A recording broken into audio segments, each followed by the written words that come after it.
tous, j'espère que vous allez bien. Aujourd'hui, on se retrouve dans un nouveau tutoriel comment réaliser ce collier. Tout simplement, pour cette vidéo, vous allez voir qu'on la sort en même temps avec Joanne de ma boutique créative parce qu'en fait, on était en train de discuter et on s'est rendu compte qu'on travaillait toutes les deux sur un même tuto à venir, donc sur le gabarit tout simplement Reine d'Égypte. Et donc on a décidé de sortir la vidéo en même temps, donc je vous mettrai le lien en barre d'infos de sa vidéo que vous pouvez retrouver sur sa chaîne. Donc voilà, donc pour ce tutoriel vous aurez besoin donc du gabarit Reine d'Égypte et de la plaque orientale de chez Fimo que j'ai utilisé donc moi pour ce tutoriel. Donc voilà, c'est parti. Donc là je suis venue étaler de la pâte Fimo professionnelle donc couleur noire. Ensuite je suis venue déposer mon gabarit donc Reine d'Égypte sur ma plaque pour pouvoir ensuite positionner ma plaque orientale que j'aime beaucoup les motifs. Donc voilà, je suis venue utiliser aussi donc ce rouleau, pareil c'est un rouleau de chez Graines Créatives, donc je tenais aussi à vous en parler, ça faisait un moment que je voulais vous en parler.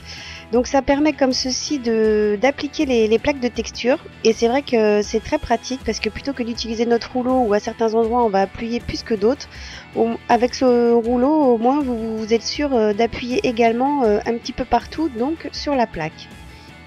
Alors voilà, je reprends mon gabarit Reine d'Égypte que je viens donc redéposer sur ma plaque et je vais procéder à présent aux découpes. Donc pour les découpes, veillez toujours à ce que votre cutter soit bien droit le long des parties que vous allez découper.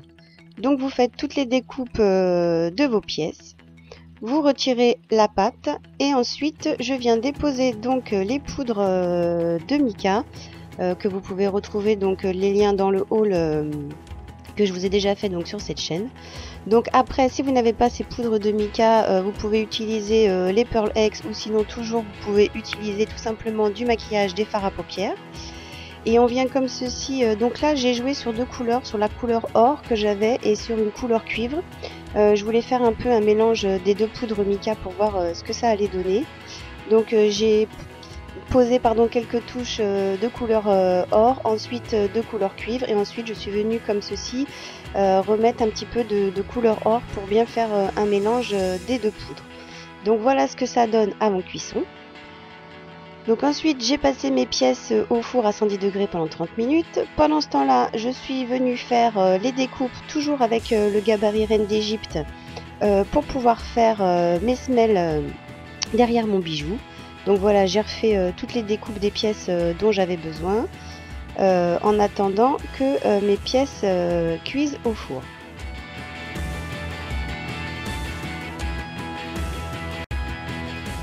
Alors voilà, j'ai passé mes pièces au four, donc voilà ce que ça donne, donc même après cuisson, comme vous pouvez voir, on voit bien les effets des poudres mica, qui sont déjà très jolies comme ceci. Donc je vais vous montrer la technique avec la résine, mais vous pouvez très bien, si jamais vous n'avez pas, tout simplement y passer du vernis. Donc là on va passer aux semelles. Donc tout simplement j'utilise les petites coupes que j'ai fait qui représentent donc les petits gabarits pour pouvoir faire le dos des créations. Je viens les texturer avec une petite mousse. Donc je viens rabattre les bords tout simplement sur le côté de ma création, et je fais ça pour toutes les autres pièces. Donc je repasse à nouveau mes créations au four pour pouvoir cuire mes semelles. Donc une fois que toutes mes pièces sont cuites et passées au four, là je vais venir utiliser la résine Cléopâtre, donc la résine glace, donc c'est une résine de glaçage.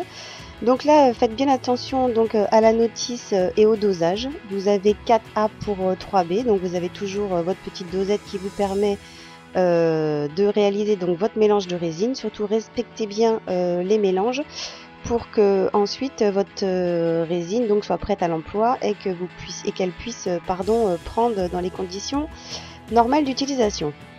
Donc là avec le petit bâtonnet je viens tout simplement déposer la résine glace sur la résine glaçant sur mes pièces comme ceci. Et ensuite je laisse sécher mes pièces pendant 48 heures. Donc toujours sur une surface plate, parce que quand vous résinez, si vous ne mettez pas votre plaque sur une surface plate, votre résine va couler tout simplement et vous laissez sécher à l'abri de la poussière. Voilà ce que ça donne donc pour le collier.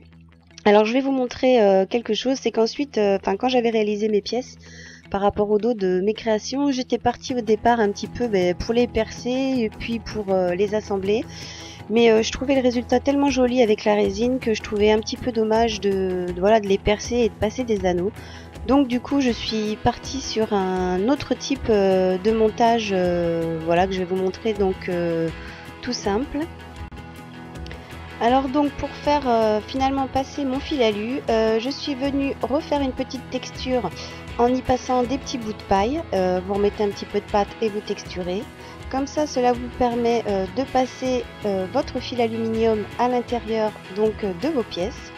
Pour terminer ce collier tout simplement avec une pince à bourron, je suis venue faire 2 petites boucles et ensuite j'y ai ajouté un fermoir. Donc voilà, finalement j'ai changé le montage de ce bijou car je préférais avoir les pièces non percées qui puissent s'accoler les unes aux autres. Comme ça je trouvais que ça rendait vraiment beaucoup plus joli. Donc voilà pour ce tutoriel avec la résine glace 100 de chez Cléopâtre. C'est vrai qu'en ce moment je teste beaucoup de résine. J'ai trouvé cette résine vraiment très performante, très pratique. Et avec un super rendu, un effet vert de transparence qui donne un effet loupe à la création et en plus qui fait ressortir magnifiquement les poudres de mica. Voilà pour ce tutoriel, j'espère qu'il vous aura plu et puis comme d'habitude on se retrouve encore très prochainement sur la chaîne pour encore plein de nouvelles vidéos. Allez, je vous embrasse, gros bisous, à bientôt, ciao!